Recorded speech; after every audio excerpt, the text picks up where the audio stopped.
Buku ini mengisahkan tentang jatuhnya kekuasaan Tunggul Ametung di tangan Arok yang bukan hanya merebut Tumapel, melainkan juga Kediri dan membangun sebuah kerajaan baru bernama Singosari. Kisah yang kita semua udah tahu lah dalam pelajaran sekolah, tapi mungkin bayangan akan babak sejarah permulaan berdirinya Singosari di buku ini berbeda dengan apa yang pernah kita dapatkan di sekolah. Selamat siang semua, selamat datang di kelas buku. Nama saya Ria dan kali ini saya akan membahas Arok Dedes karya Pramudia Ananta Tun. Kerajaan Kediri pada pemerintahan Sri Kertajaya dikisahkan mengalami kemunduran dengan diberlakukannya kembali sistem perbudakan. Sebelumnya perbudakan atau kasta paria dalam Hindu itu sudah dihapuskan pada masa pemerintahan Prabu Erlangga gitu. Jadi Prabu Erlangga ini kan pendiri kerajaan Kahuripan nih. Beliau menghapus nih kasta paria itu gitu. Dan bahkan Prabu Erlangga itu malah memberlakukan hukum di mana orang bisa aja naik kasta gitu. Misalnya dia lahir sebagai sudra tapi kemudian karena dia jago berkelahi dia bisa diangkat menjadi seorang satria gitu kan. Jadi Prabu Erlangga ini adalah seorang penyembah Wisnu gitu. Nah, pada masa itu digambarkan di buku ini bahwa sebenarnya yang namanya penganut agama Hindu itu ada dua, ada penyembah Wisnu, ada penyembah Siwa. Nah, kalau penyembah Wisnu itu dia tidak memberlakukan kasta secara saklek gitu loh. Orang lahir sebagai sudra, seumur hidupnya bakal jadi sudra. Enggak seperti itu. Jadi orang bisa aja dia naik kasta gitu. Sementara ada lagi nih para penyembah Siwa. Nah, kalau para penyembah Siwa ini dia lebih saklek gitu. Orang nggak bisa yang namanya seorang sudra ya sudra sampai seumur hidupnya dia. Cuma masalahnya kan gini, Erlangga itu akhirnya kan mengundurkan diri dari tahta. Dia nggak sampai mati kan menjadi Raja Kahuripan. Sebenarnya dia udah menunjuk putri mahkota gitu, anak perempuannya. Namanya Sri Sanggrama Wijaya Dharma Prasada Utungga Dewi. Dia itu pernah menjabat sebagai Rakrian Mahamantri Hino. Jadi ini adalah jabatan yang sangat tinggi ya, bisa dibilang itu di bawahnya raja gitu. Saya juga, tapi di sini nggak dijelasin sih apakah Kahuripan itu punya yang namanya Mahapati atau tidak gitu. Kalau misalnya dia tidak ada Mahapati, mungkin langsung di bawah raja adalah Rakyat Mahamantri Hino. Dan biasanya Rakyat Mahamantri Hino ini adalah orang yang dipersiapkan untuk menjadi raja selanjutnya gitu. Cuma yang jadi masalah anaknya Erlangga ini justru menolak ketika dia mau diangkat menjadi raja. Dia tidak mau dan dia justru pengen ikut ayahnya. Dia pengen jadi Brahmana juga seperti ayahnya. Nah, karena sang putri mahkota ini ngundurin diri, akibatnya adalah dua adik laki-laki si putri mahkota ini. Tapi bisa jadi ini bukan adik ya, bisa jadi ini kakak, tapi mungkin kedudukannya lebih rendah karena mungkin aja dua anak laki-laki ini adalah anaknya selir gitu. Jadi sementara anaknya Permaisuri adalah si yang perempuan. Dua laki-laki, saudara laki-laki ini kemudian berkelahi lah. Mereka sama-sama menginginkan jabatan raja kan. Kemudian akhirnya sebelum meninggalkan kerajaannya, Erlangga memecah kerajaannya menjadi dua gitu, yaitu kerajaan Janggala dan kerajaan Kadiri. Nah, nantinya dua kerajaan ini akan bersatu kembali menjadi kerajaan Kadiri. Tapi ironisnya di tangan keturunannya sendiri yaitu Kertajaya, sistem perbudakan kembali diberlakukan. Nah, ini adalah bisa dibilang latar belakang dari kisah Arok Dedes ini. Sekarang kita mulai dari tokoh Tunggul Ametung. Tunggul Ametung ini adalah seorang akwu. Akwu itu adalah jabatan pemerintahan daerah. Bisa dibilang mungkin kedudukannya sama luasnya kalau sekarang kayak kecamatan gitu atau desa. Nah, aku yang di daerah yang dipimpin oleh Tunggul Ametung itu namanya Tumapel.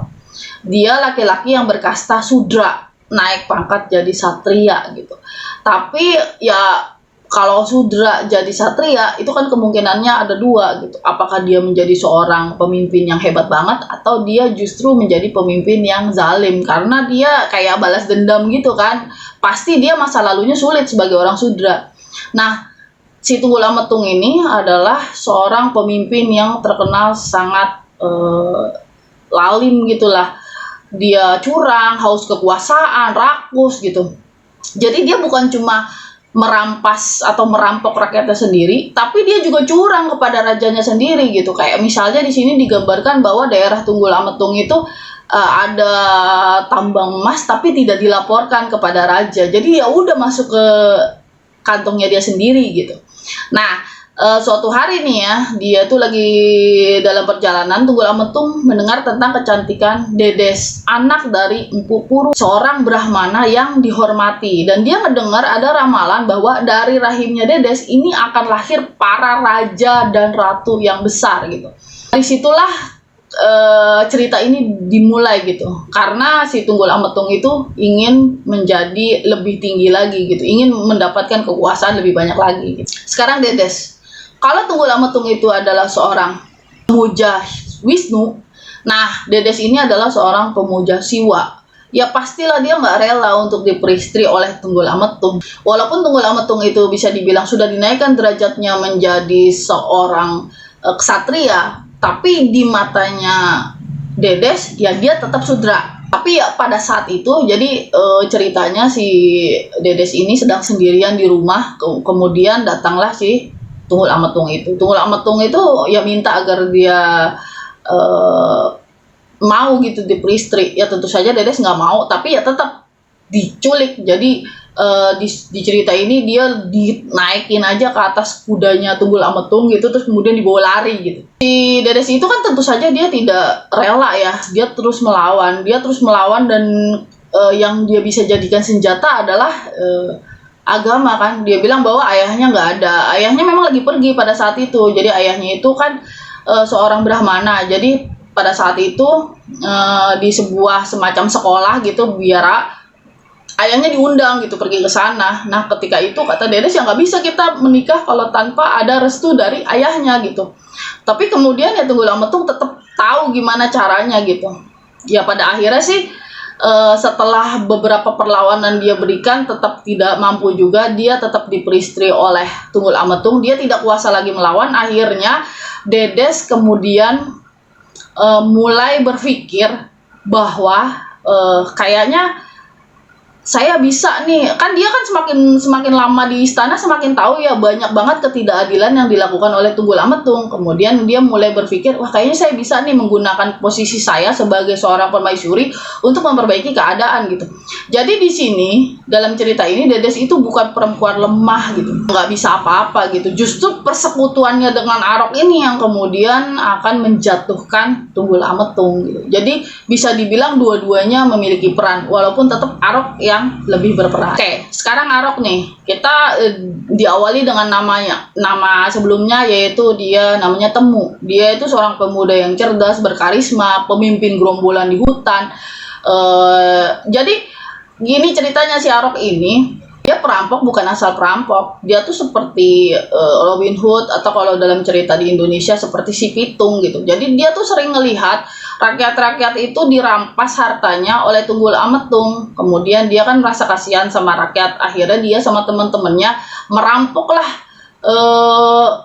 uang rakyat yang dirampok oleh tentara gitu. Nah setelah tentaranya kemudian dibunuhin oleh Temu, harta rampasannya itu bukan cuma dipakai sendiri, tapi sebagian juga dikembalikan lagi pada rakyat, walaupun nggak semuanya. Suatu hari kejar-kejar lah sama prajurit ya. Jadi gini, si Arok itu walaupun dia jago berkelahi, kan dia tidak punya teknik yang bagus ya. Dia tuh cuma rampok-rampok aja gitu. Jadi bukan berarti dia jago berkelahi, tapi dia punya metode yang bagus, enggak juga gitu. Dan dia dikejar-kejar lah prajurit. Setelah dikejar-kejar prajurit itu, dia ditemukan dan kemudian diselamatkan oleh seseorang yang bernama Ki Bango Samparan. Jadi Ki Bango Samparan pada saat itu lagi bertani. Dia punya anak laki-laki 3 orang. Nah salah satu anaknya tuh sedang ada di dalam rumah gitu, jadi mungkin ngambil air atau apa. Arok atau Temu yang waktu itu lagi lari-lari dikejar, dia main ambil aja tuh pacul, dia macul-macul aja gitu. Terus pas prajurit datang, mana orang yang lari? Nggak ada, kata Ki Bango Samparan, semuanya anak saya nih 3 gitu. Terus akhirnya pergilah orang itu. Nah Ki Bango Samparan itu dia bilang sama Temu, ya udah kamu tinggal aja di sini sama saya. Jadi anaknya si Ki Bango Samparan, semenjak Temu ada di rumahnya Ki Bango Samparan itu selalu beruntung. Dia kan senang judi tuh. Jadi judinya tuh selalu menang gitu, dan akhirnya Ki Bango Samparan sayang banget dong sama si Temu itu. Wah, anak ini nih membawa keberuntungan nih, tapi kan 3 anak laki-laki yang lain gak suka gitu sama si Arok gitu. Ya kecuali satu orang anak perempuan yang namanya Umang. Umang itu ya satu-satunya yang sayang sama si Temu. Akhirnya karena terjadi, gimana sih kalau anak-anaknya iri kan, terjadi hal yang tidak enak di rumah Ki Bango Samparan, dia bawalah si Temu itu ke sebuah biara. Dia titipin gitu sama orang-orang di sana, nih ada orang, ini ada anak nih yatim piatu nggak tahu dari mana. Terus Brahmana itu namanya Tantripala ya, dia tuh ngetes gitu si Temu itu. Ternyata dia ngelihat bahwa Temu ini ternyata cerdas anaknya. Dia cerdas, terus kata Tantripala, ya udahlah, kamu tinggal aja di sini, kamu diajarin berkelahi, diajarin ilmu-ilmu juga, jadi Brahmana, terus kemudian diganti namanya menjadi Arok. Arok itu artinya sang pembangun, karena para Brahmana di situ percaya bahwa suatu saat nanti anak ini yang bengal ini dia akan membangun sesuatu. Dilatihlah Arok itu menjadi prajurit Brahmana. Sebenarnya prajurit itu ada 2 ya. Jadi ada prajurit Satria, ada prajurit Brahmana. Nah, kalau kayak cerita Mahabharata itu kan ada kan, di situ ada prajurit Satria, terus kemudian Kresna kan pernah pura-pura jadi Brahmana dan dia sempat dijadikan prajurit Brahmana, walaupun pada akhirnya dia ketahuan ternyata dia tuh anak seorang supir kereta gitu kan. Sekarang kita ke tokoh selanjutnya, namanya Lohgawe. Lohgawe ini adalah seorang Brahmana, kepala dari para Brahmana yang lain. Jadi gini, sebenarnya para Brahmana itu udah sebel banget sama Tunggul Ametung. Gara-garanya, jadi Tunggul Ametung, bukan Tunggul Ametung sih sebetulnya, Kertajaya, mereka tuh udah sebel banget sama Kertajaya dan sama Tunggul Ametung juga. Gara-gara gini, Kertajaya itu pengen agar Brahmana itu menyembah ke dia gitu. Nah, kemudian kan Brahmana nggak mau dong, masa mereka menyembah ke raja, apalagi itu kastanya di bawah mereka kan, Satria itu di bawah Brahmana. Kemudian tapi kan dipaksa, akhirnya para Brahmana ini bilang, wah ini udah Kertajaya itu udah nggak bener, apalagi Tunggul Ametung itu sama-sama nggak bener lah, itu yang namanya raja sama pemimpin daerah sama-sama nggak bener. Maka Lohgawe itu dia pengen menjatuhkan Tunggul Ametung itu, walaupun nantinya dia pengennya menjatuhkan Kediri, tapi ya pertama dari Tunggul Ametung dulu, dari Tumapel dulu. Nah disitulah ada percikan di situ setelah Empu Purwa yang anaknya diculik tuh sama si Tunggul Ametung. Dia kan punya teman-teman Brahmana semua dong. Nah, disitulah kemudian para Brahmana menjadikan itu sebagai suatu kayak pembenaran gitu. Oh ya, kita harus jatuhkan dia. Nah, dalam upaya menjatuhkan Tunggul Ametung itu diutuslah Arok sebagai pengawal Tunggul Ametung. Padahal Arok itu dia punya misi dari para Brahmana. Jadi bisa dibilang gini loh, itu tuh otaknya para Brahmana itu. Arok itu adalah bisa dibilang orang dalamnya gitu kan, pasti mereka butuh orang dalam, bukan hanya 1-2 kan. Kalau bisa yang benar-benar ada dan mengerti keadaan di dalam istana. Nah disitulah kemudian Dedes menjadi sekutunya Arok. Nah sekarang kita ke Umang nih. Kalau dalam cerita-cerita kan Umang itu selalu digambarkan sebagai perempuan yang culas gitu kan, nggak bener pokoknya, sampai matinya itu digambarkan dia udah busuk baru ketahuan orang gitu. Tapi di cerita ini Umang tidak seperti itu gitu. Umang itu adalah adik angkatnya Arok. Jadi Arok itu kan dulu pernah diangkat anak loh sama Ki Bango Samparan, dan dia punya 3 anak laki-laki dan 1 anak perempuan, yaitu Umang. Umang itu masih kecil waktu Arok diserahin ke Brahmana. Setelah Arok itu diserahkan ke Brahmana, Bango Samparan itu tidak pernah datang lagi kan. Kenapa? Karena ternyata keadaannya jadi berbalik. Dia yang tadinya selalu beruntung karena dia percaya karena ada Arok gitu, karena ada Temu di situ. Setelah itu dia selalu sial sampai semua hartanya habis, dan dia sendiri pun diperbudak gitu. Jadi budak kan, kalau orang udah hartanya habis, dia udah punya utang di mana-mana, ujung-ujungannya kan jadi budak. Nah, seluruh keluarganya jadi budak, termasuk Umang. Nah, disinilah kemudian Arok ketemu lagi sama Umang gitu. Kemudian bisa dibilang Arok itu menggunakan Umang dan teman-temannya sebagai salah satu prajuritnya dia gitu. Jadi dia tuh kayak pemimpin pasukan panah yang tanggung jawab merebut tambang emas dan jalur lintas air yang memukul Tumapel dengan keras. Jadi pada saat nanti nih, jadi menurut rencananya Arok itu pada saat nanti Tumapel ini diserang, sebelumnya itu harus diputus semua jalur air dan jalur makanan, termasuk jalur emas. Kan dibilang tadi Tumapel tuh punya tambang emas yang masuk ke kantongnya Tunggul Ametung semua gitu. Dan itu diputus sama Arok gitu. Jadi tambang emasnya pun diambil alih, sehingga ketika terjadi penyerangan terhadap Tumapel atau terjadi pembunuhan terhadap Tunggul Ametung itu, Tumapel pada saat itu dalam keadaan lumpuh, tidak bisa berbuat apa-apa, mereka tidak mendapatkan apa-apa. Jadi sebenarnya rencananya emang sangat keren ya, jauh banget dari cerita-cerita yang kita dengar bahwa si Arok itu ngebunuh Tunggul Ametung udah aja gitu. Tapi di sini memang ada strategi-strateginya. Yang paling menarik di sini menurut saya adalah tokoh Gandring gitu. Karena kalau kita tahu tokoh Gandring yang kita pelajari itu dia seorang pembuat keris yang kemudian dia membuatkan keris Arok, tapi kemudian Arok nggak sabar dan direbut keris itu dan dibunuhlah Gandring. Di sini ceritanya beda gitu. Jadi Gandring itu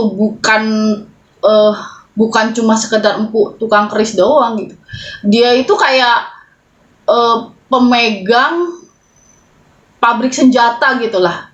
Jadi dia membuat panah, membuat tombak, pedang gitu untuk Tumapel. Kemudian Arok datanglah ke Gandring dan dia minta 1000 pedang dan 3000 tombak. Jadi di sini nggak dibesarkan bahwa ada keris yang namanya keris Empu Gandring. Yang dipesan sama Arok itu 1000 pedang dan 3000 tombak. Ya iyalah, kan Arok pengen menjatuhkan pemerintahan, ngapain dia beli satu keris kan? Dia pesen segitu gitu. Cuma kan Empu Gandring itu bukan orang bego kan? Dia bingung kok ada salah satu prajuritnya Tunggul Ametung mesen senjata segitu banyaknya tanpa ada persetujuan dari Tunggul Ametung, dan dia udah punya uang emas banyak gitu. Dari mana gitu. Tapi Gandring itu bukannya dilaporin sama Tunggul Ametung, dia malah menggunakan itu gitu. Jadi dia minta uang lagi gitu sama Arok, dan Arok itu lama-lama yakin bahwa ini orang tahu nih, Bu Gandring tahu. Makanya pada saat itu Bu Gandring pun dibunuh sama Arok. Jadi Arok itu bukan karena tidak setuju, Arok itu bukan karena tidak sabar, nggak jadi gitu. Tapi karena Arok itu dia lama-lama ya sadar bahwa Empu Gandring itu tahu tentang rencana dia, makanya harus dibungkam. Nah, Kebo Ijo itu siapa? Kan kalau dalam cerita aslinya Kebo Ijo adalah orang yang diperalat oleh Arok ya. Keris itu diberikan kepada Kebo Ijo. Semua orang tahu bahwa itu kerisnya punyanya Kebo Ijo. Terus kemudian setelah Arok menusuk Tunggul Ametung, orang-orang nyangka itu dibunuh sama Kebo Ijo, gitu kan?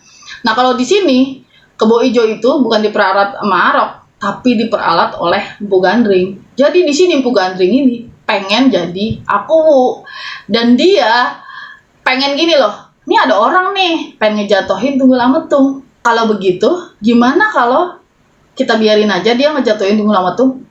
Nanti si Arok itu akan dipersalahkan. Yang jadi pahlawan itu nanti Empu Gandring gitu. Jadi kasihan banget ya si Tunggul Ametung sebetulnya ya. Jadi sebenarnya dia udah kebingungan karena di mana-mana semuanya terjadi perampokan gitu. Jadi rampok-rampok ini kan sebenarnya anak buahnya Arok nih, sengaja dia bikin huru-hara di mana-mana, bikin Tunggul Ametung itu sibuk gitu.